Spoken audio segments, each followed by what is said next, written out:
I'm sweeping the floor, baby, because that's what the Sixers did this week to Brooklyn. I wish KJ was here to help us out, get a little bit excited. And while I'm on the topic of KJ, I just want to say KJ's got to take a little bit of a break from the show. Our boy is graduating college. He's going out, getting a job, doing big things. So we're super duper proud of him. But if you guys don't see KJ on the show from now until maybe about June, July, that's why. So wish him a congratulations in the chat. He's graduating college. But we got a jam-packed show for you guys as always. I got a full house tonight with Air Jordan, Ballpark Tommy, Ash. We got a ton of guests coming on the show tonight. As always, got a jam-packed show, like I said. But the Phillies are finally getting their shit together. And without further ado, let me use my special mouse. Time for Phillies talk with Ballpark Tommy. Finger stitch. Oh, Tommy. I'm going to bring Evan in, and he's our call-in too, but he's hanging out with us for a little bit. If you guys don't know, I'm just going to give him a brief introduction. This is Evan Hollywood Hearn from 4th and John, the man, the myth, the legend behind the cheesesteaks at the 4th and John tailgates. If you don't know him, give him a round of applause, guys, and we're really happy to have him on the show. We had Gail here before. We haven't had Evan yet, and we'll get Prime hopefully sometime soon, but welcome to the show, man. How you doing? I'm doing great, man. Thank you for having me on. And I want to wish congratulations to KJ. Graduating college is a big deal. Congratulations to him. Thank you. Thank you. But yeah, feel free to chime in whenever. But I'm going to just kick it to Tommy because I want to get his opinion on this. Now, we know a lot of times in Philadelphia, there's fist fights, tensions get high, but it's not very often that you will see a fist fight in the professionals, I guess you could say. A minor league brawl, to say the least. Did you see this, Tom? I did, and I don't know. It just seemed like a normal, like, I guess a brushback pitch, and then it led to this, just like any other brawl.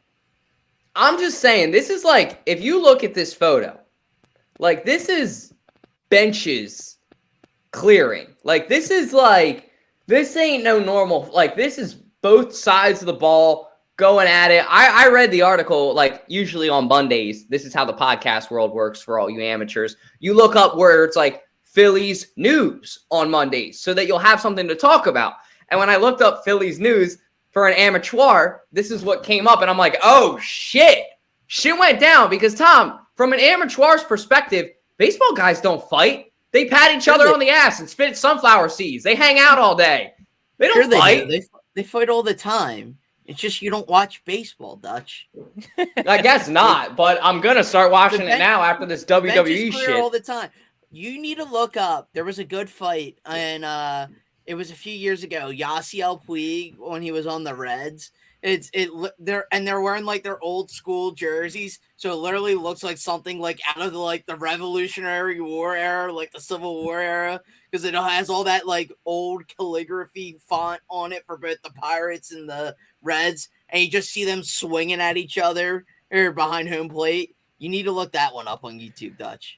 Let me ask a question real quick, Dutch, because I'm just curious for your perspective on this. Like, this is a single A team, right? So is there any sort of threshold for as far as how far you've made it up the ranks in the MLB before, like, I look at like a single A team getting in a bench clearing brawl, and I'm looking at some of those guys that are in the fight. I'm like, are they serious enough to be called up? You know what I mean? Yeah, true. Does that come so like, into is effect? there a reason why this doesn't happen in the MLB then? And then maybe me as the amateur, Tom, this is why maybe I don't see it. Evan makes a good point. There's a certain level of professionalism to going out and having that bench clearing fight. I mean, maybe there's a reason why. Don't get me wrong. I'm all in on a bench clearing brawl. I know what Dutch is talking about. I think it's great for ratings. But I'm just saying, like, do you think that guys in the MLB get more leeway for like a bench clearing brawl than, like, do you think these guys in single A are getting reamed out? Is more so my question. I think they're absolutely going to get reamed out, like, because everything's about, oh, this is how a major, like, it's all, think about, like, when you're in high school, everybody's, like, says, you're not going to get away with this in college. Like, it's all in prep, like, everything that you do in high school is supposed to be in preparation for college, theoretically. Yeah. Hey, the minor leagues is the same way. Hey, you can't be doing this. This won't slide on the major league level because it's all in preparation for getting you to that next level. It's getting you to the major leagues. So do I think they're going to get reamed out more because they're at single A? 100% I do. No, I 100% would agree with that sentiment. Like they're going to get reamed out for doing this, but at the same time, the guy who threw the first punch was, I think, the third base coach. And to be fair, it looks like those stands could use some ticket sales. So yeah, there was no one there. Yeah, there was nobody there. Like, I was thinking maybe the fans got involved in the fight too. I don't know. all 5 of them. Yeah. Jack, Ash, you guys got anything? My brother actually texted me about this earlier in the week before Dalton did. So yeah, he was like, "Did you see this?" I was like, "Okay." Did he Google Phillies news too, or was he just more tapped in than me?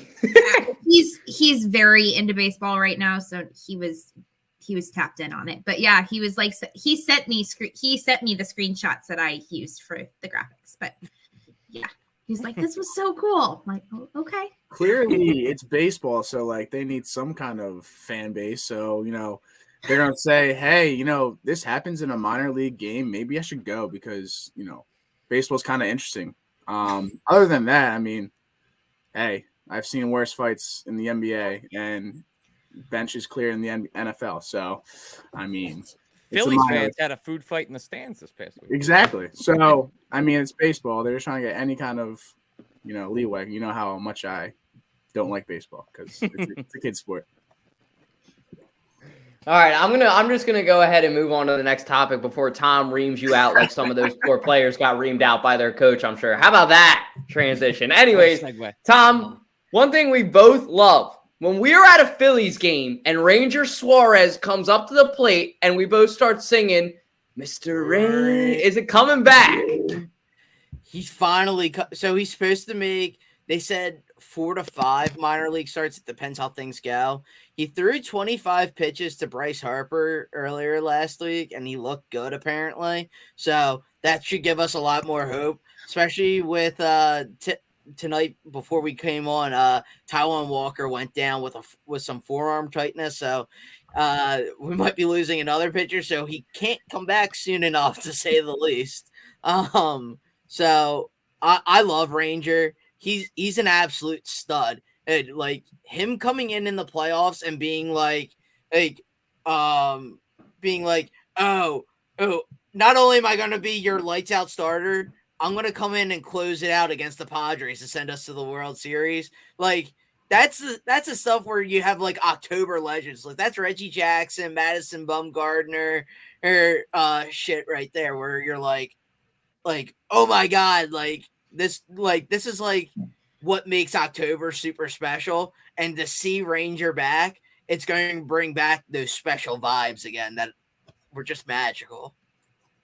Yeah, I mean, just watching what he did in the postseason last year, you see the energy he brings to the ball club. And I think it really, like, for all the people that are sitting out here and are panicking at, the slow start that the Phillies have had to the year, you have to keep in the back of your mind, we're minus Ranger, we're minus Bryce Harper. So, it's a slow start to the season, but we're still just knocking off the injuries of last year. Yeah. Plus, you'll get Andrew Painter back. Hopefully, it sounds like in June. I was going to say, did they ever give an update as to? I never saw, because I know that was like a big thing that they weren't giving any updates on that. Mm-hmm. They said so he could be back in May, but they said they really don't want to rush him because he's so young and he's like their top prospect. Yeah. So they're like, it's more realistic June or even after the All-Star break, just because. Why rush him if you don't necessarily need to rush him back? And it sounds like Griff McGarry's coming back from his injury a lot sooner. Like he had a start last week already in the minors, and that was a name that was thrown around about possibly bringing up. So we might see him before Andrew Painter just because of the way the injury bug kind of shook out the way it did. Right. That makes sense. Yeah. I mean, other than that, the bats are hitting. I mean, we've been struggling with that. Look at Castellanos. All of a sudden, he's a source of power. 13 home runs all of last season. He had 1 tonight, 2 over the weekend, and all of a sudden he's a home run machine. And I hope like last year at Castellanos, like we're like hoping this year he'll be a lot better of a player and a bat. And I mean, he's answered pretty promising. So I mean, once we get those bats, we still need to get our pitching down. Other than that, I think the Phillies are in a good spot right now. The starters need to learn how to go past 5 innings. That's what's Right. killing them. That's yeah. And Aaron Nola, I don't know. He infuriates me Yeah, so he's much. like- And It here's is out of why. control right now. Here's why. Hey, I want him to be so good, so bad. And he shows so many signs of being a true ace. But then when the wheels fall off, oh, do they fall off? And it's a fiery disaster. It's like one of those like car crashes that you see like on the side of like the blue route where like the guy was definitely going way too fast, spun out of control. Oh my God, over that son of a the- bitch is the going median, down! And all of a sudden the car's on fire too. Like that, like it's not like a gradual decline. It's just like an explosion right away. And it kind of seems like it comes after the first rotation of the lineup. Yeah, it does. Well, once they see him one time, they got his number. It feels like. No, I agree with that. And back to your guys' point too. When I was away, I heard you guys bringing up Nick Castellanos. I'm not to bring up a sore topic, but there is a meme on Twitter that went viral, and you guys probably already know where I'm going with this. Queen Elizabeth and Nick Castellanos have some sort of a correlation. Could you explain what that is, Tom? Because you'll probably explain it better than me before I get into this. I honestly don't know what you're talking about, though. Does anybody know what I'm talking about? I think I know what you're talking about. So could you explain it? Yeah, so Nick Castellanos has a habit of hitting home runs. Oh, I do know about that. During right after tragic events have happened. I think it all happened with I forget who the announcer was, but the first one I remember, he had said something inappropriate on the air, and would get fired, and was in the middle of apologizing for what he said, and then Nick Castellanos cracks one over the wall. But yeah, he just seems to have a habit of continually doing that. The Queen dies, Nick gets a home run. I mean. Tom McCarthy's doing a eulogy to fallen veterans on Memorial Day last year. In the middle of said eulogy, he hits a home run.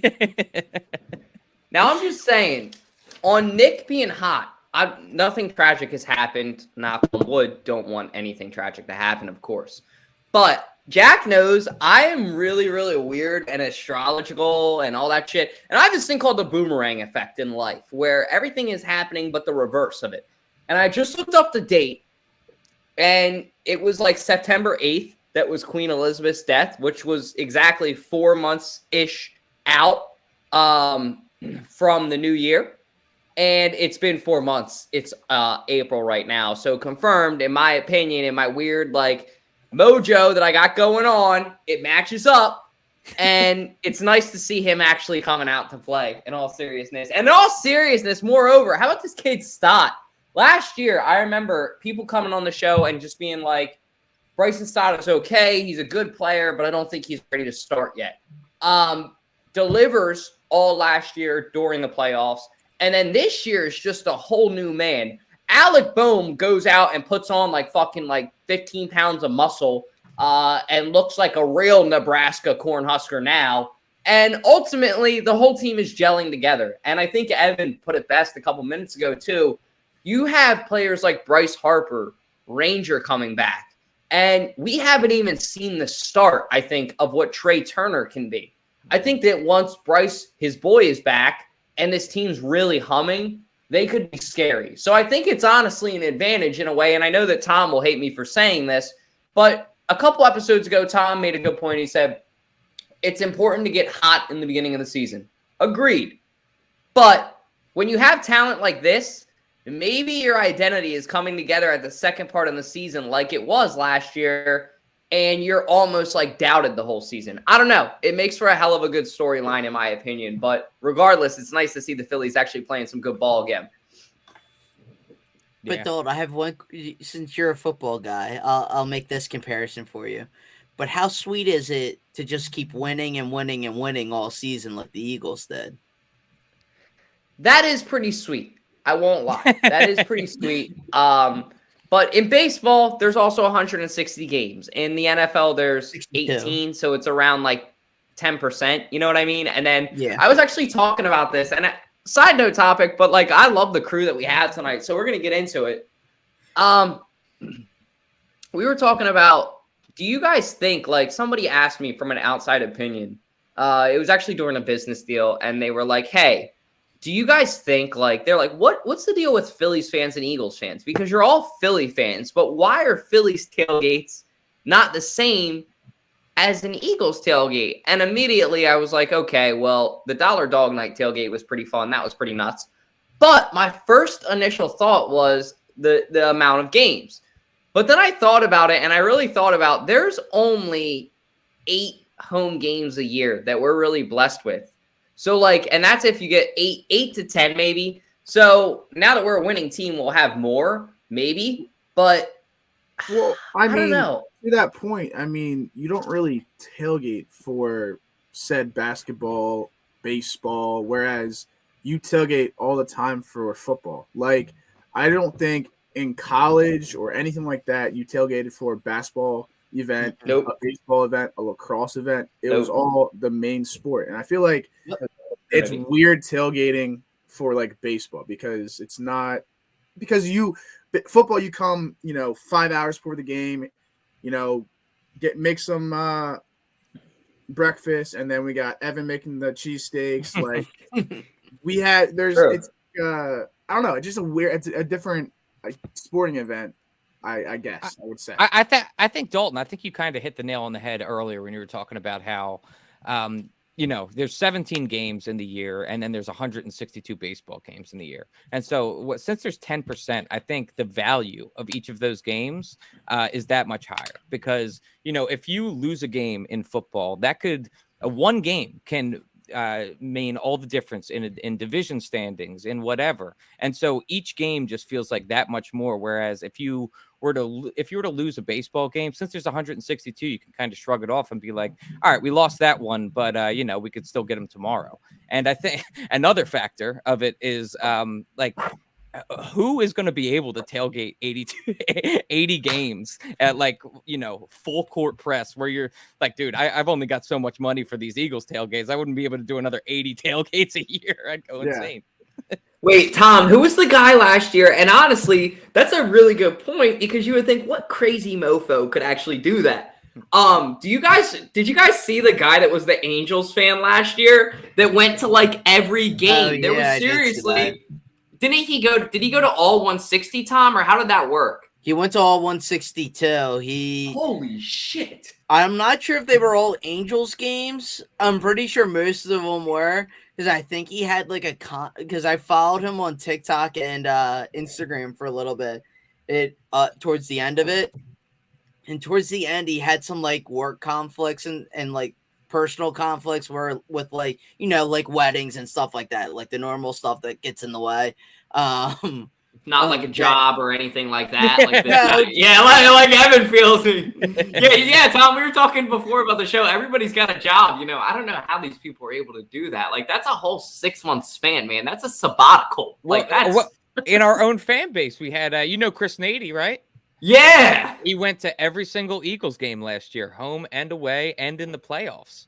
So, I think even including the Super Bowl. So my man was dedicated last year, dude. And he made that decision prior to the year. He's like, I'm going to go to every single game this year. Dude, what a year to decide to do that, man. Oh, my God. He picked the right year. We had a partner at my firm who did that. He went, but he has he's one of the, so at my firm, we don't have a lot of our clientele is Philly based and New Jersey based though. But this guy, he's one of the few in our office that has clients all over the country. So he's constantly traveling. So everybody's like, yeah, this guy works. He gets to work from home. He's always on the road. He's always working weird places. So it wasn't that big of a deal for him to okay, the Eagles are in Arizona this week. I guess he's in Arizona working on something so he did that, but he's not, he's an accountant, so he doesn't do, but not a TikTok account. He doesn't get spicy with it. I do think though that when you think about tailgate atmosphere and you think about what an Eagles tailgate looks like versus a Phillies tailgate, if we were to take it, if we're talking about October baseball, October tailgates, all of a sudden those were in the postseason, that's they're almost on par with each other there. because when the playoff juices are pumping, like more people are going to come down, more people are going to invest in like dropping more, beer, food, all that, making their tailgates that much bigger because there's only so many more games left. I forget. I think it was the Jags game I went to last year. I think I might be. That might have been in September, not October. I think. But yeah, it was week 4. I remember it. It was rainy as hell. Yep. I didn't go that week. I remember. I went, but I remember my voice. Like I forget what week it was where I went to. It was the game where Reese Hoskins had the bat spike against the Braves. Mm-hmm. Then I went to the Eagles game that Sunday, and the Friday before. What else did I do on Friday? It was another Philly sports thing. Oh, I was just at Xfinity. No, I was at Xfinity on the Friday to watch the Phillies. Gotcha. So, like that whole week, like, but that being said, October, or like, there's all sorts of weird statistics that happen that just show how magical, like, October baseball plus the Eagles being in play, plus the Sixers being in play, and we'll say the Flyers normal year. This the Flyers year, existing. Yeah, the Flyers existing.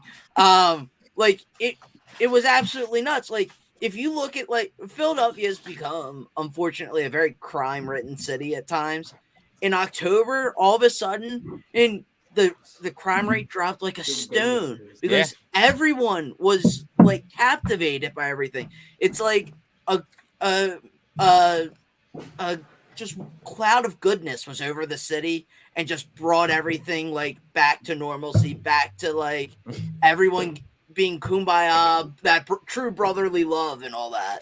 Yeah. This would be the fit. All World Series, bro. All World Series. I was rocking this. I have one last comment, then moving on.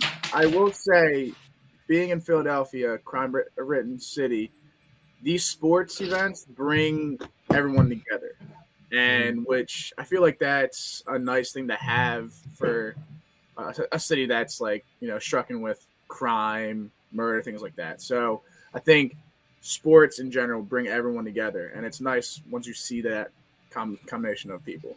As a guy that lives in Philadelphia, I have had shots pop off during a 4th and John show before. It gets wild. Yeah. Let's hope it's a quiet night tonight.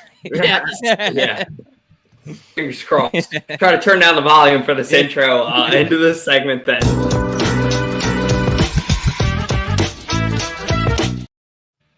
All right, so KJ's not here. But if you guys haven't, join our Discord. The link is in the bio to that. You guys can check them out. But the Sixers somehow, some way, knocking on wood, the Sixers sweeped the Sixers sweeped the Nets, and now they play the Celtics. If they sweep the Celtics, that'll be nuts. That's not going to happen. I think we're lucky if it goes to a 7-game series. I'm hoping in that 7-game series we come out on top. Right now, the Celtics actually kind of got robbed last night by the Hawks and Trae Young. Thinking ahead a little bit. Shot. That was a What do you think, Tom? What are you thinking about this? Are we going to play the Celtics? Hawks have a chance? We're still playing the Celtics. Boston should have closed it out last night, but that was an awesome shot. Trae Young literally said, "Give me the ball. I'm winning this shit." Crossed half court and just threw up a prayer. And if Mike Reed was still an announcer, he would have been going, bang, bang, bang. It's just like a fan who had no I really don't care if we play the Hawks or we play the Celtics, because the Hawks we already know because they've done it to us once. Is if they can get hot, they'll beat us. Boston, overall talent-wise, is really good, but I think they're in one of those stretches where they're not playing their best basketball at the right time, but they're still one of those teams talent-wise. They're better than the Hawks. Yeah. I mean, this is a perfect storm because, we swept them without playing Embiid, and having that break for like a week and a half and getting Embiid healthy, I think is a perfect storm for us because, granted, we're going to play the Celtics, and the Celtics are a really good team. Jalen Brown is popping off. Jason Tatum, like that team is a really good team. I mean, I don't know. I wish the Celtics won last night because then we wouldn't have to be waiting this long. But I think we needed for Embiid's knee's sake to exactly. another game. I think this is gonna be a good series. I think it's gonna be a 7-game series. I hope to God that we're not a second round out like we were the past 2 years. I'm gonna be honest, I'm not holding my breath, Doherty. Yeah, no. I'm nervous. We'll see. Listen, this year I'm going to try and bring some optimism into this chat because all year long, this Sixers team has felt different, man. It really has. The thing with Embiid going down is brutal because this is something we've seen year in and year out. But this is a team that just to me, I've been watching them all year long. They've been clicking different. And I think that the Hawks giving the Celtics trouble, that is at least promising to me because the Celtics are seeming more human. And I think that, giving us more time for Embiid to get healthy and, just kind of poking holes in how we can beat the Celtics. I think I'm confident, guys. I'm confident. Yeah, I mean, I will say before this, I was talking to the team that I feel like I feel more confident in this team than I have the past 2 years. And that's saying a lot. I mean, like you said, Evan, everyone is gelling together. McDaniel's playing well. Maxey's playing well. Embiid, obviously. Well. Yeah. When you say the team, were you in the locker room? No, I'm talking about 302 Birds. And, I mean, Kobe is playing outstanding in this playoff series. Like, he's been quiet pretty frequent this season. And then now in the playoffs, he's playing a different game. And let me talk about the man of the last series, PJ Tucker. Yes. Who I talked all this shit in the last Sixers offseason because I said, we're going to solve all our problems with 38-year-old PJ Tucker.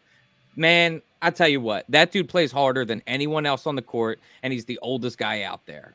He has so much heart. He's an offensive rebound machine, and that's exactly the type of energy we needed injected in this in this lineup. And another great guy for like a young player like Maxey to look up to and really carve out his playing style. Yeah, I'm a little nervous, definitely for the upcoming series. I think it could go. We're definitely not going to sweep them. I think it'll be either a 6 or a 7 game series. I am kind of grateful that Atlanta is giving the Celtics a little bit of trouble. I think it does show us where their weak spots are a little bit, but I was incredibly encouraged to see when Embiid went down, everybody else stepping up. And I think that does show incredible promise moving forward. And hopefully deja vu will not be reappearing this upcoming season, and we will not be a second round exit. And if things go awry, to be honest with you, I really think you're looking at the Sixers team that looks like this for, this might be the last couple of weeks you're looking at it if things go wrong. Yep. Absolutely. Yep. It's blowing the hell up. Yep. It's going to be bad. Embiid, honestly, and that's like just a conversation that nobody wants to have too. Does he look to go away? And like, as a fan, you don't necessarily blame, how loyal Embiid's been too. And you can't really blame him at some point. You really need to blame the organization. I mean, of course, at the time, most people, not this guy though, but most people wanted to keep Ben Simmons over Jimmy Butler. But this cat, I'll give him credit. No, he did not want to from the start. And it just bit us in the ass. There's so many of those too, man. Like Mikal Bridges. We keep Mikal Bridges as a completely different team too. The guy that we traded for isn't even in the league anymore. Zaire Smith, bro. Jesus Christ. Some of those names will take you back. Jaden Springer is showing promise for next year at least. Yeah. No, seriously, if Dame Lillard, Philly's cool, bro. Come check it out.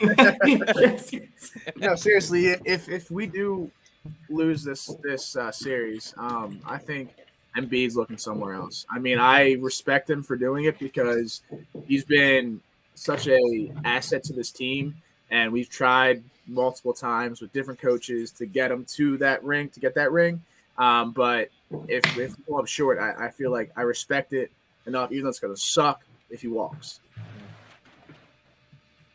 Yeah. But yeah, that's pretty much all we got for the Sixers. All we got for the Phillies. Now it's time to get to what we do best. But before we get into that, Time for everybody's favorite part of the show, 302 Trivia, with your host, Jack Dorden, the mayor of Delaware. Thank you, Fantasy Football Network. Tonight's question we got. This goes back.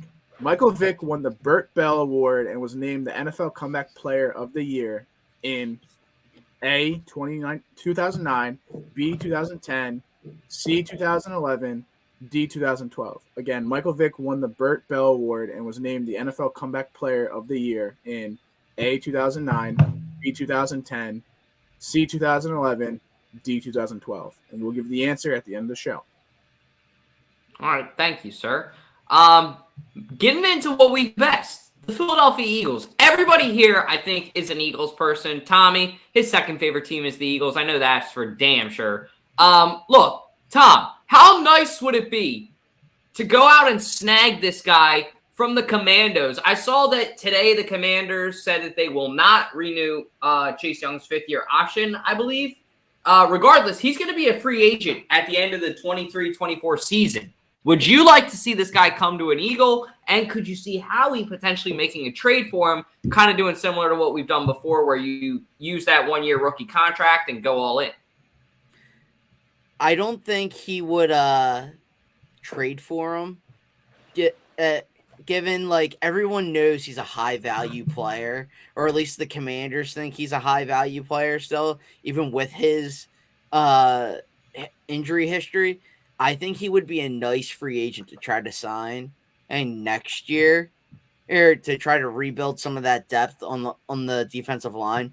I mean, he's a stud of a player when healthy. He's a stud of a player who's going to get after the quarterback consistently when healthy. He's a guy that's going to disrupt both the run and the pass game when healthy. That's the key part here. He's always hurt. And I get it. The Eagles have a rotation, whereas Washington doesn't. And a lot of teams don't really have the luxury of having a lot of depth on that defensive line and having a rotation. So would he probably be great here? Yes. But I wouldn't necessarily give up big money market assets for someone who's going to be a rental probably just this year. While that contract is nice, I think you could sign him on the cheap if he gets hurt, which I don't want anyone to get hurt. I'm just saying, given his history, if he gets hurt again, he'll be able to be signed cheaply next year. And I think that would be the smarter move by Howie. And I think that's what Howie's probably going to think. Yeah, I really think that Chase Young, his stock has just dropped continually ever since he's ended the year, and it has nothing to do with his talent. He's obviously a great player, but like you said, his injury, he just can't stay healthy. And when we're talking about like bringing someone onto the Eagles, like we already have a defensive end that can't stay healthy in Derek Barnett. Yeah. I mean, so I view it as we have a Super Bowl window right now, and Howie has done such a good job of putting pieces on here that can contribute in every level of the game. This is one of those guys, like you said, he could be a rental for just this year. And if he gets hurt, you gave up all these assets in order to go get some guy that ultimately, like, there's like I would say a probably 33% chance that he doesn't play, majority of the snaps. So I think it'd be giving up too much. Yeah, I mean, Jack Ash. Yeah, I totally agree. agree. Yeah. All right, I'll play devil's advocate just for the viewers' purposes. I'm going to try to make a case because you guys all make a good case against it. He is a generational player. Tom did say that, and I think we all know that. We've seen what he can do when he's healthy. Wasn't he the guy that took out Carson Wentz in week 1 when he was a rookie? He didn't injure him, but I think he had a strip sack for a fumble. Oh, maybe. I think it was like his first ever game. He strip sacked Carson. And I was like, okay, this is legit. How many injuries ago was that? It was a long time ago. Don't get me wrong. I think we were seniors in college. Yeah, it was and man, we're getting old. That was Carson's downfall year. You can't use that as a good example. I know, coming from the biggest Carson guy. But the point is, Chase Young, I think, I'm a big rental guy, but it's got to be cheap. Like, you got to, I think, maybe offer like a second and a third round. And I don't Even that's foresee too Washington steep to doing me. that. That's Not too steep to me. For a player like him to go out and get him, if he's fully healthy, That's your biggest question. And he's never fully healthy. He's like Carson. Why did you want to get rid of Carson? Though, because he sucked. And he was hurt all the time. True. But here's the thing. With a quarterback, you don't have a rotation of a quarterback. You made a good point earlier that most teams don't have the luxury of a rotation. So what if when he's a rotation guy around Hassan Reddick, Josh Sweat, all these guys, well, suddenly he becomes a rotation guy. I'm just saying, maybe as a rotation guy, it works out. I hear your argument, but I am still in the camp that I think it's too steep, and I think that just it comes down to the. I think that they're going to want it first too. Yeah, and I think it comes down to the assets that we currently have. And I'm not tying you to the hypothetical that you just put up in like a second and a third, but I'm saying like we're coming in with 2 firsts, a second, a third, and 2 sevenths. So if we were to give up that 2 and 3, we got 2 firsts and 2 sevenths going into this draft. And obviously I really think that Howie is going to make some moves so that we get some more day 3 picks. But as it stands right now, that would kind of really strap us, I think. No, I think that value and what can you get? Those are all really, really good points and perfectly bridging us into our next segment. Final draft predictions. I mean, there's a lot of guys up there that the Eagles could take at 10, at 30. As a podcast, I just figured we can give some of our final draft predictions. Some of the guys I have up there, Brian Branch, maybe a safety. Of course, Bijan Robinson. I have not shut the fuck up about him this whole offseason. And then Nolan Smith would be huge. But who are you thinking, Jack? Well, so I've been out on the whole Bijan Robinson. But my roommate made a good point today. If we draft him at 10, this is a Super Bowl team because this guy is a generational player, and he is what we need. He's probably going to be close to winning Rookie of the Year, Offense Rookie of the Year. This guy is a dog, and he loves Philly already. Granted, we can't say anything about it, but I'm on the Bijan Robinson on the train because I've said previously we don't need another running back. But as the 49ers have numerous years, they've had rotational running backs, and they've always been in the playoffs the past 5-6 years. So I think this would be a good pickup, I think. Oh, funny how was it Arrow or was it Josh? Arrow. Okay, so funny because I've been saying it the whole offseason, and you guys all keep telling me it's way too high value. It's way too high value. It doesn't fucking matter that it's way too high value because it's a Super Bowl fucking team. Just go fucking make the pick. Don't be an idiot. It's like when the Seahawks were on the goal line and they didn't hand off the ball to Marshawn Lynch. Don't be an idiot. Carry a whole defense on his back. It's like, don't overthink it. Like, you know what I mean? Don't overthink the pick. Now that Miles Sanders gone, I mean, do you need a tackle? No. Do you need a center? No. Do you need guards? Maybe. Do you really want to go out and get a guard with the 10th pick? No. So unless you're like maybe getting somebody like Will Anderson or Jalen Carter, I would take Bijan Robinson then. And look, Jalen Carter, I get it. No. I hear why Ash says that. A lot of off-the-field issues, but, I mean, hearing what people say, I'm not on the train. I just want to be mad at the pick is what I'm saying. But, Jack, choo-choo! Welcome aboard, motherfucker. Glad to have you. Also, and then I'll stop talking. The tackle or guard from Northwestern. Skoronski? Yeah, Skoronski. That man is a fucking dog. I was watching highlights. He would fit so well, and we need somebody like that. Because didn't Samala leave this offseason? Yeah, he's a Steeler now. Yeah, he likes PA taxes, I guess. But no, seriously, Skoronski, I'm on that train too. If we don't get Bijan Robinson, I'm not saying take Skoronski 10th overall, but I'm keeping a keen eye out for him. I am ready to stand on my soapbox. I'm ready to jump out of my skin for Bijan Robinson. Dalton, I'm coming to your defense, man. All right, so I've got a few points I got to lay out here. The offensive line thing. Obviously, losing Sayamalu, I believe that is a massive hole. But it's a massive hole between two Hall of Famers in Jason Kelce and Lane Johnson. Secondly, we have the greatest positional coach in Eagles history in Jeff Stoutland. I believe that if you were to just take a offensive line, you don't wait all the way until day 3 for an offensive lineman, but you can wait until day 2 in the second or third round.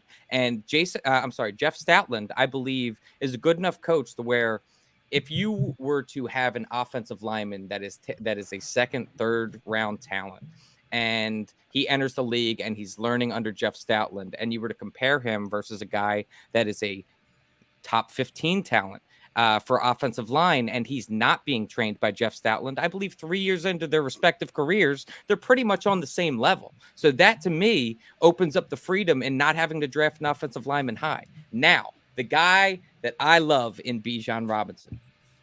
Bijan Robinson, I agree, is a generational running back. And generational players, you don't risk trading back and hoping that they're there. I know that has been a topic this entire offseason, and it's one that I've even, indulged in. It would be great to be able to trade back, gain assets, and still get Bijan. But in reality, I was talking to one of my buddies over this past weekend, and I'm sure it'll come up later in this show. We were talking about the whole Derrick Henry news.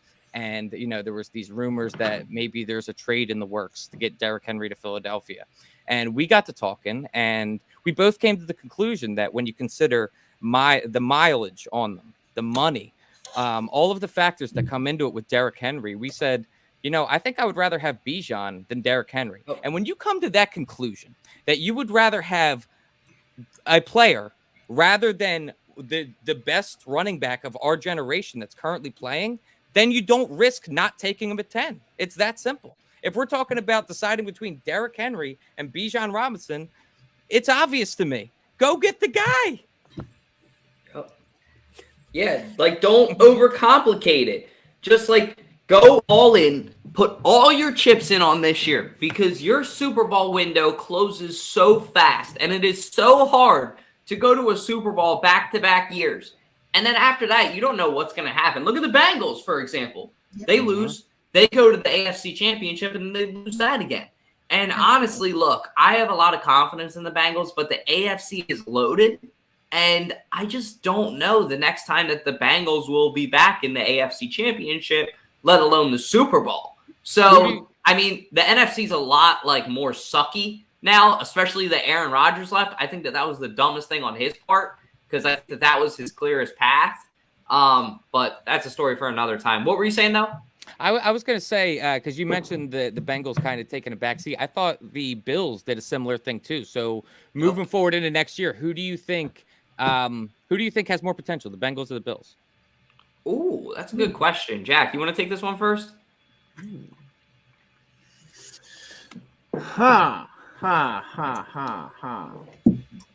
a tough one. I'm gonna go with the Bills. I just think Josh Allen is consistently playing well. I mean, granted, they lost Tremaine Edmonds in the defense, but I just think all around the Bills are a better team than the Bengals. That's a hot take, maybe. But I think the Bills are going to have a better season, a better chance of making it to the AFC Championship. Okay. I'll go ahead next. I'm going to say the Bills. I love Joe Burrow. I'm an LSU fan. I just think that I'm more confident in the Bills coaching staff. Sean McDermott, I think, is a really good play caller, and there's nothing against. Is the Zach Taylor? Taylor. Yeah. I think he's a great coach. I just don't think that he has that experience yet that the Bills have. And the Bills are loaded, man, from top to bottom. Whereas, when I look at the Bengals, I see two players, Joe Burrow and Jamar Chase. Yeah. And look, Joe Mixon is good. Joe Mixon is good now, I think, right? Yeah, he's in legal trouble, so we'll see what happens with that. I mean, there's a whole shit show that's going on there. So, They have no offensive line. Their secondary isn't what it used to be. Didn't Jesse Bates just leave and go to the Falcons, I think? Correct. Yep. Correct. Yeah. So they're not the team that they were. So for me, it's the Bills. Yeah. No, I have to. Sorry, Ash. Did you want to? No, I mean, I totally agree with the other two guys. I definitely feel like it's the Bills. I think they consistently, even though, technically on paper, the Bengals may have been performing better. I think the Bills have that consistency needed to potentially go and win that Super Bowl. Dalt, if you want, I'll play devil's advocate here. Just because I love Joey Burrow. I'm sorry. I have a soft spot for Joey Burrow. Oh, he like favorite non-Eagles quarterback in the league right now is definitely Joey Burrow. But I could see, like, for me, I'm like, he's one of those guys. Every time somebody says he doesn't have enough receivers, he doesn't have enough of this, he doesn't have enough that, all of a sudden, Joe Burrow finds a way to improve his team just a little bit and just enough to get them to that elite level. What we're seeing too with a lot of these elite quarterbacks in the league right now too is they're slicing and dicing the best defenses apart, or when it comes to playoff time. So like you're going to have to put up 35, 45 points in a game to win in the playoffs nowadays. So like we saw with Tom Brady against us. Yeah, we put up Tom Brady lost to us in the Super Bowl, but he also threw for an NFL record. Yeah. So, like, you need somebody who's going to be able to do that. Joe Burrow can consistently do that. And with Josh Allen has the same elbow injury that Bryce Harper has and had to have surgery on that to repair it as well. So, knowing those two things, I'm going to go with the Bengals just because they got Burrs, who's always improving, always finding another way to improve, and in a league where as long as you have an elite quarterback who can slice and dice a defense is kind of overrated anymore. It's no longer the John Madden defenses win you championships. It's really who can outsling the other quarterback anymore. Or that's kind of what it's like. Look at the Super Bowl. Like, yeah, we can say the Eagles' coverage fell apart, sure, but so did Kansas City's. Like, they had one fumble recovery, big whoop. Jalen Hurts pretty much outdueled Patrick Mahomes most of the game, other than that one mistake. But it was a constant like gunfight between the two. Like, defense didn't play a factor on either side. The turf, if anything, played more of a factor. But I'm not going to go down that road. My point being is, I think you just need more of an elite quarterback, and because I think with Josh Allen's elbow injury that occurred last year, that still allowed him to play because it wasn't super serious, but still needed to be taken care of in the offseason, and Joe Burrow still on the rise, I'm going to have to take the Bengals. And just to kind of further come full circle on what you were just talking about, you got to put up the most points in today's day, and you have to put up a lot of points to win in today's NFL. Just come full circle. If we were to get Bijan, just saying, we'd probably get like 35, 40 points a game. Throwing that one out there. That's fair. Well, I mean, plus, I just want to add one more point. This also further helps you. You have Cam Jurgens, who can also play guard, and it's a big country. Yep. You might not even need to draft another lineman when you already have Cam Jurgens. Yep. Yeah. I get that, but here's the thing. Cam Jurgens is not a guard at all. He's too short for that. I mean, he's quick. They said the same thing about Kelsey, but he is a center, though. So. Yeah, so that's the difference thing. Yeah, I feel like Cam Jurgens is going to be better at center when Kelsey's out than he would be at guard. I feel like. I agree with you. I'm just saying, as a stop plug for one season, I think he'd be a beast at it. Yeah, let him literally sit in between Jason Kelsey and Lane fucking Johnson, or even on the other side. Put him in between Jason Kelsey and Jordan Mailata. Like Evan said earlier, 2 Hall of Famers. Jordan Mailata could be that 3rd potential Hall of Famer. I mean, the trajectory of his career, it's looking pretty good so far. So, I mean, they're looking really good. Yeah, I mean, to the point about the Bengals and Bills, to go back to that, I think Tom was saying you need what's the word? I don't know what I'm trying to say. But I'm saying is Josh Allen is a unicorn. He can. Oh, he's a stud. Granted, his injury is going to prevent that, but he can throw deep. He can rush. Joe Burrows could do that in college, rushing it. Huh? Joe Burrows? Joe Burrow, I said. But I feel like Josh Allen's more versatile than Joe Burrow is. Okay. That's a fair point, I think. I agree with that. Whereas I think Josh Allen reminds me more of like a Brett Favre, and I'm not saying Brett Favre was versatile, but Brett Favre was a lot more versatile than Tom Brady. Like Tom Brady has 54 speed in Madden. I know that as a Madden player because I've used it before. So don't call yourself a Madden player. Go ahead. All right, go fuck yourself. Anyway, I'll let you take this first. Actually, wait. I know who I'm definitely going to let take this first. I will let Ash take this first because she is the leader of the Hate Jalen Carter fan club. She does not want this guy in Philadelphia. And I honestly can't say I blame her all 100% because there is a lot of off-the-field concerns. Ash, Yes. Why do you not want the Eagles to trade up for this guy or even take him at 10? I'll go into that in just a minute. But one person that nobody has said anything about for the draft tomorrow, and I'm not sure he may, if we get draft Bijan Robinson, we're not going to be able to get him. But Sidney Brown from U of I, a safety. I just pulled his stats from 2022. Something to note, he only had 1 sack and 1 forced fumble. However, he did have 6 interceptions, and one of which was a pick 6 that he ran for 47 yards. So just kind of something that I feel like he could be a really good fit in that offense. And I did send Dalton a clip of him earlier. I don't know if that was last week, this week. I don't know. All the days meshed together. But he is somebody to keep an eye out for as well. And I feel like he could really fit well into our defense. Okay, now on to my Jalen Carter soapbox. So The main event. We don't need him. We don't need him. And my biggest issue with him is the locker room issues. He is refusing to talk to any team that is projected to pick below the 10th pick. In my opinion, if I was a coach, manager, anybody, and I was seeing that would bring up red flags for me.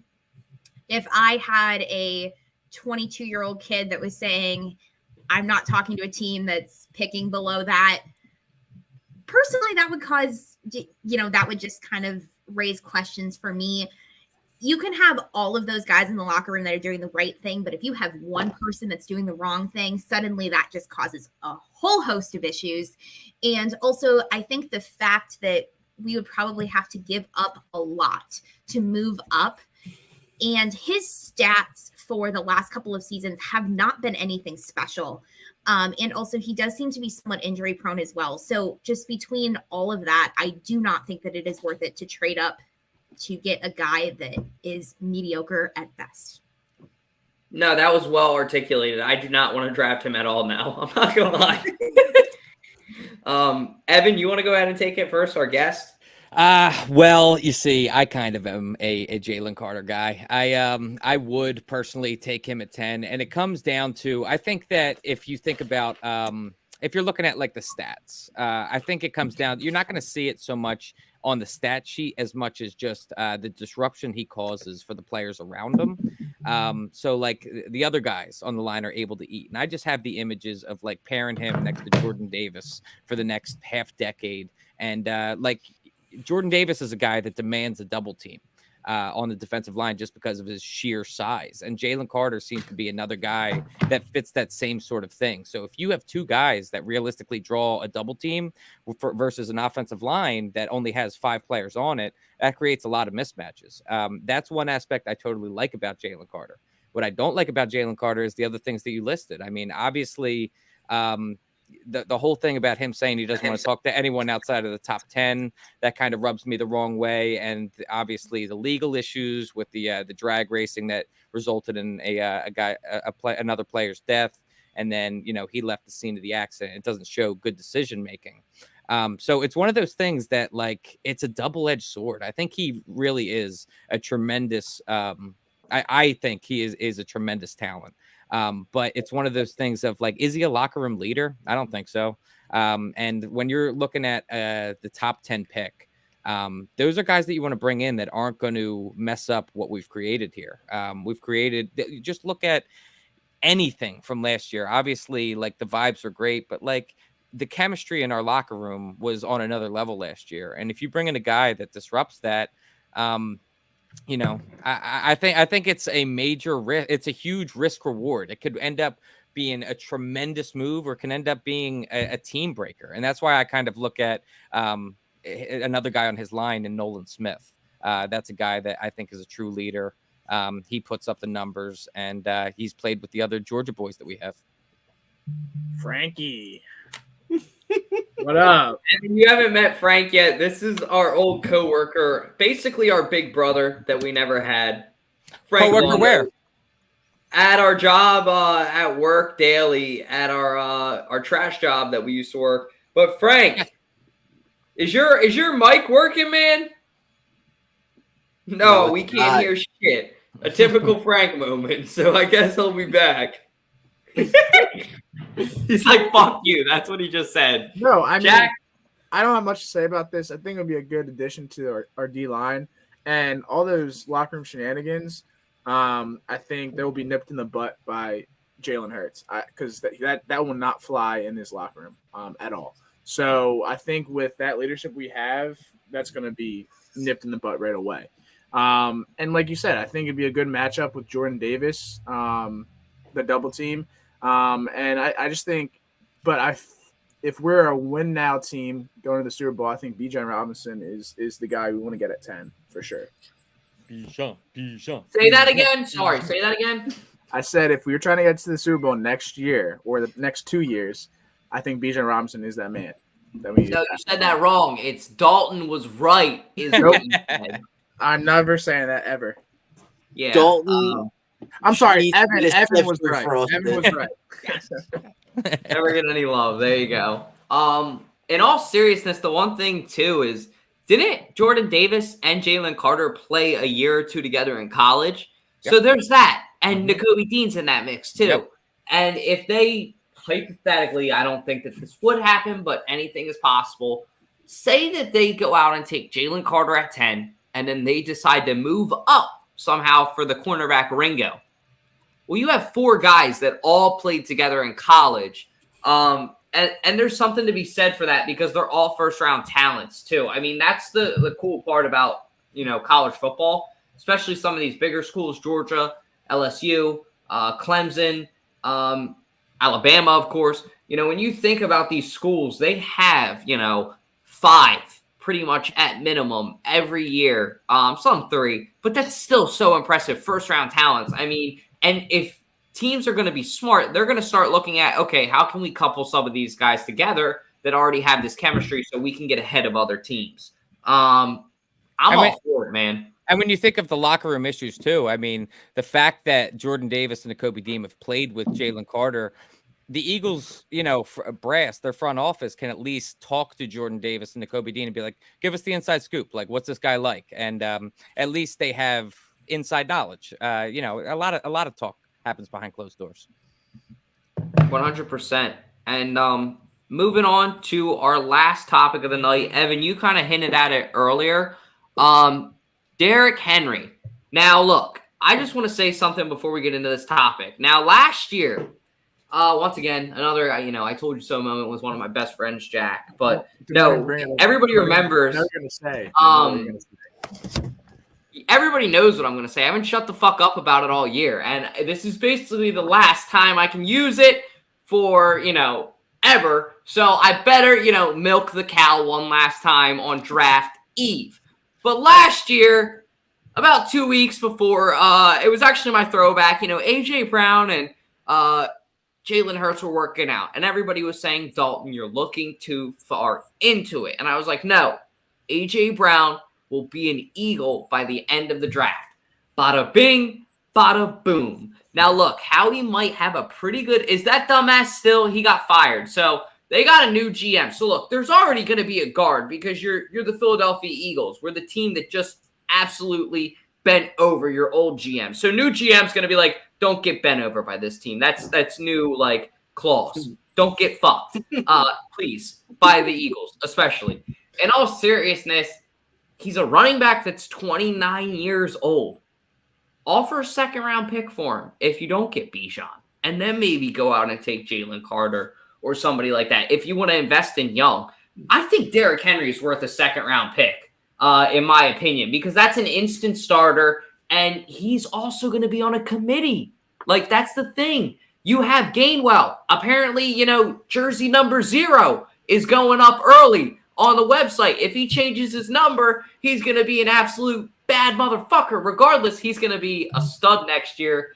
And, you got Boston Scott coming back. You got guys that have roles on this team. And I think that Derrick Henry would be a great piece. It's just the question is, what do you give up for him? Because he is a beat down 29-year-old running back. And time will tell, to see how he does. I just think, in my opinion, it would be so funny to see the Eagles finesse the Titans back-to-back years with 2 different GMs. And then if we go out again this year and this GM gets fired in 1 year, I'm going to say, I told y'all motherfuckers, it's the boomerang effect. Just saying. Dalton, you're so fucking wrong. You're wild. Yes! He's got audio. Tell me why I'm wrong on this, Frank. You're so fucking wild. Derrick Henry will be the rushing leader in the fucking league if he has that offensive line. Name me one offensive lineman from the Titans. You fucking cannot. You made Taylor Miles Lewan, Sanders but he look like hasn't a played. fucking monster. They made Miles Sanders look amazing. And Miles Sanders isn't going to do shit. He's going to be a secondary running back at best. Derrick Henry will be the number 1 rushing league player. Every fantasy league owner will fucking come who has Derrick Henry, and if he goes to the Philadelphia Eagles. Now, is he worth a first-round pick? Absolutely. The guy is only $1.2 million for next year and $622,000 the second year. You're fucking wild. That is cheaper than your fucking first-round pick. Blow a dick, Dalton. You don't know what the fuck you're talking about. Wow. Welcome to the show, Frank. I love Let's it. go. He came right out of a cannon. Yeah, I just heard that. I was Life like, is different. you're fucking wild. Dalton, he's 3 of you in his thigh. I don't think that they're going to use him that way, though. That's the thing. Because Put him the up in Titans through the use him that tackles. way. We don't have a running back that can't go through the tackles. Let the boy Yeah, but it's run. like- Let the man eat. It's all about what are you going to give up for him. You got to look at him as a business First purchase. He's round, not just number there 10. for jersey Okay, you get a sales. a 29-year-old running back. Oh yeah. By the way, that just destroys people. Doesn't have a running back. Usually has to break a tackle before he gets to his own offensive line. So if he's breaking a tackle past your offensive line, he's breaking tackles through your linebacker or safety valve. So he's getting a 15-yard run every single time. Tell me I'm wrong. I gotta agree with Frank in the fact that I think if Derrick Henry were to come here, he would be the rushing leader. I think his potential behind this offensive line, he sets the rushing record. But it comes down to how long are you gonna have him? Frank. Would you rather have Bijan or Derrick? 2-year deal with Derrick. You have you have the best center in the league right now, Jason Kelson, arguably right now. Yeah. But you're not going to have him forever. Yes. You're not.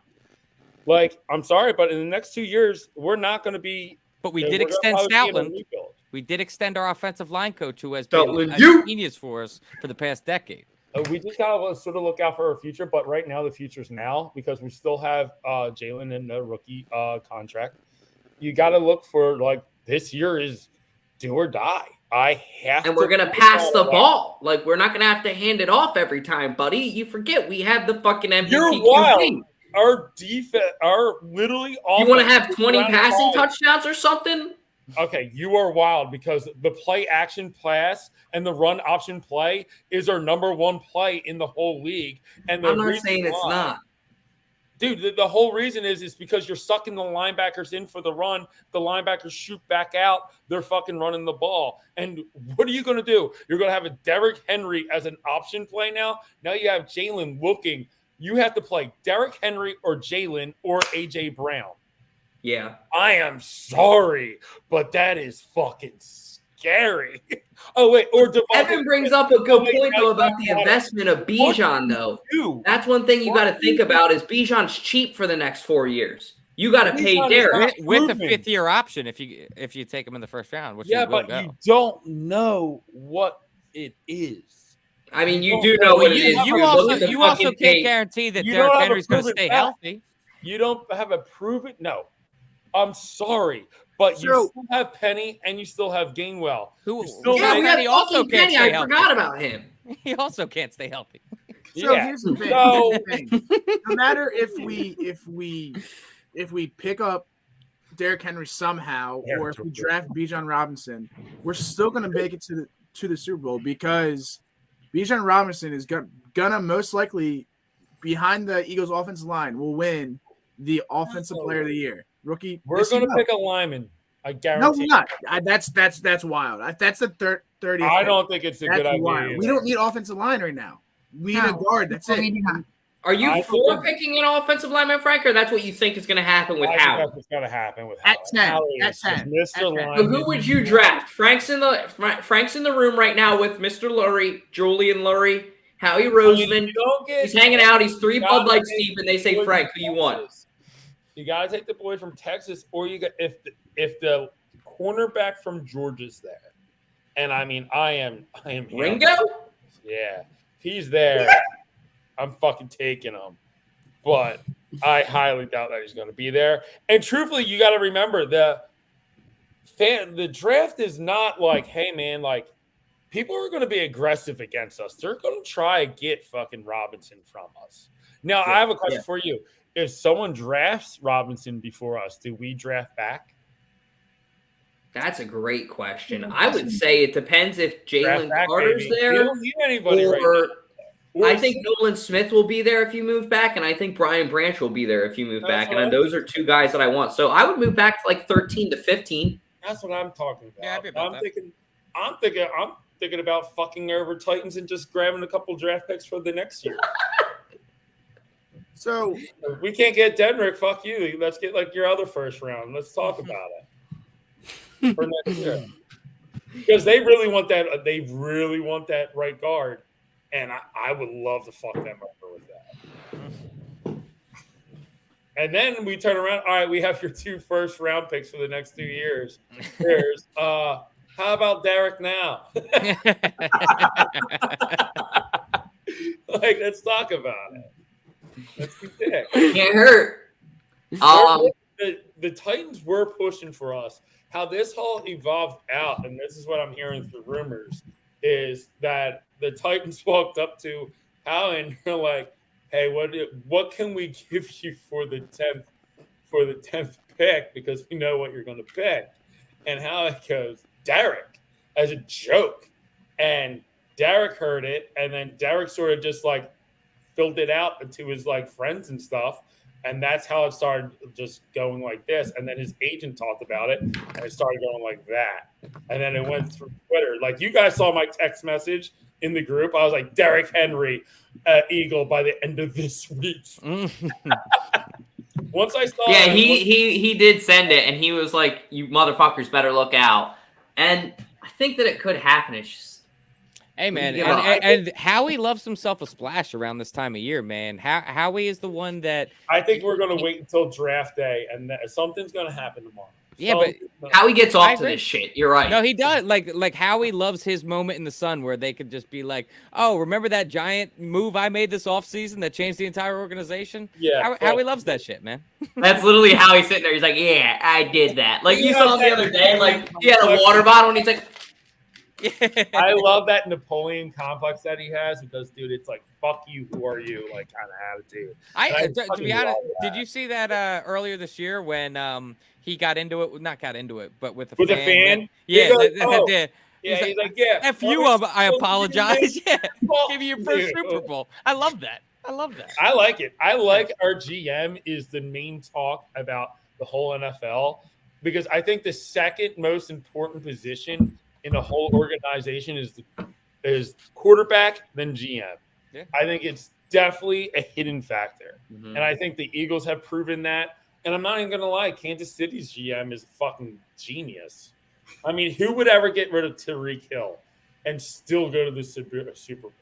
I mean, the guys. And then dump off Juju, like shows all those wide receivers. Yeah, you're replaceable. I'll just draft somebody. I don't need to sign any of you guys to a long-term deal. I got Patrick Kelsey. Is. I'm sorry, but it does. I mean, I know he's stud. I still don't. I like it. I have to ask you guys. Like, a lot of people are like, "Oh, do you hate Kansas City now?" I'm like, "Nah, man, I don't. I really don't hate Kansas City. Like, it's like Andy's still. I respect him. I still love Andy. I love Travis. Saw him in Seattle City. One of the nicest, lovable dudes I've ever met. Yeah, bro. What does that sound like? Very, really just nice. The whole Kelsey family is super nice. I mean, you can't hate on them. And just that whole organization. I mean, Juju trying to talk shit and then they get rid of him right away. And I'm like, yeah, it just shows how that organization handles itself. And then they got rid of what's her name? Mahomes' wife and brother. They got rid of her? No, not rid of her, but she's not allowed divorce. on the field. That was her brother. His brother's not allowed on the field. No access passes, no nothing. Not allowed to do any TikToks in the stadium or they get in trouble. And I was like, class. Shit's crazy. But I'm gonna kick But it hey, to the Phillies the won today, trivia. boys. That's all I gotta say. That was a good time. And Oh, you that's can Phillies answer the fan, trivia too, Frank, if you want. Time for everybody's favorite part of the show, 302 Trivia, with your host, Jack Dorden, the mayor of Delaware. Yep. Again, thank you, Fantasy Football Network, for that sponsor. The question we have tonight is Michael Vick won the Burt Bell Award and was named the NFL Comeback Player of the Year in A, 2009, B, 2010, C, 2011, D, 2012. And the answer is 2010. And the only person that got it right on the team is Ash, yet again. No one asked me. Hold up. Time out. I was going to say 2010. No, you Sorry, weren't. Ash. That's what they all No, say. you fucking weren't. Yeah. So Tom got it wrong. Wait, hold on. Wait, Frank, what's your answer? Are you serious, Tom? Yes. Yeah, what's your answer? Yeah, come on. 2010. There you go. So Frank Gotcha. got it right. You can stick it, Thornton. Yeah, was but gonna you got say it he wrong, forgot Tom, and again. Dalton got it wrong. So Ash is the only one that got it right, which is crazy. But Ash, you're cooler than them, so it's all good. Yeah. So Ash is in the lead right now. I think she has 7. I think that's what I'm up to. I think I've gotten every single one of them right so Yeah. far. I don't think I've missed one yet. So again, and then leading off, Frank, appreciate you coming on the show tonight. Evan, you guys have any last comments before we end the show? I just want to say, go check out 4th and John. That's where I be doing my podcast. I want to thank you guys so much for having me on. This was a fun time. There we go. Would love to come back. Yeah, seriously, make sure you guys subscribe to 4th and John. They do a weekly show as well. Check out all your Sure, Eagles right, content right. with I both listen of to us. They I do appreciate awesome it, things man. there. And their Appreciate tailgates are off the hook. And if you want to thank the handsome guy that makes the cheesesteaks at the tailgates, Too kind, there he too is. kind. So come say hi this season. G2. G2. Thank you so much. Frank, are you having any kids anytime soon? Because you're a married man. Ask your mom, Dorden.